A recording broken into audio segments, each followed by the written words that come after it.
నేను మీకోసం ఒక లేజీ రెసిపీని తీసుకొచ్చాను. మనకి టైం లేనప్పుడు తొందరగా కర్రీస్ చేసుకోవాలనుకున్నప్పుడు ఇలాంటిది ట్రై చేయండి. చాలా ఈజీగా తొందరగా అయిపోతుంది. దోసకాయతో ఇలా ఆవకాయ చేసుకోండి, చాలా టేస్టీగా ఉంటుంది.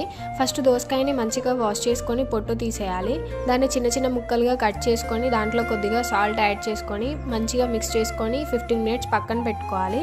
దాంట్లో వాటర్ ఫామ్ అవుతాయి. ఆ ముక్కల్ని చేతిలోకి తీసుకొని గట్టిగా ప్రెస్ చేస్తే దాంట్లో ఉన్న వాటర్ మొత్తం పోతాయి. దాంట్లో రుచికి సరిపడా ఉప్పు, కారం, ఆవాల పొడి వేసుకొని అన్నీ కలిసేలాగా మిక్స్ చేసుకోవాలి. స్టవ్ మీద ఒక గిన్నె పెట్టి దాంట్లో పోపు దినుసులు, 4-5 వెల్లుల్లి రెబ్బలు, అలాగే చిటికెడు పసుపు వేసుకొని కలుపుకోవాలి. ఈ పోపుని మనం ఇంతకుముందు కలిపి పెట్టుకున్న దోసకాయ ముక్కల్లో వేసి మొత్తం కలిసేలాగా మంచిగా కలుపుకోవాలి. దీన్ని వేడివేడి అన్నంలో కొద్దిగా ఆయిల్ వేసుకొని తింటే చాలా టేస్టీగా ఉంటుంది.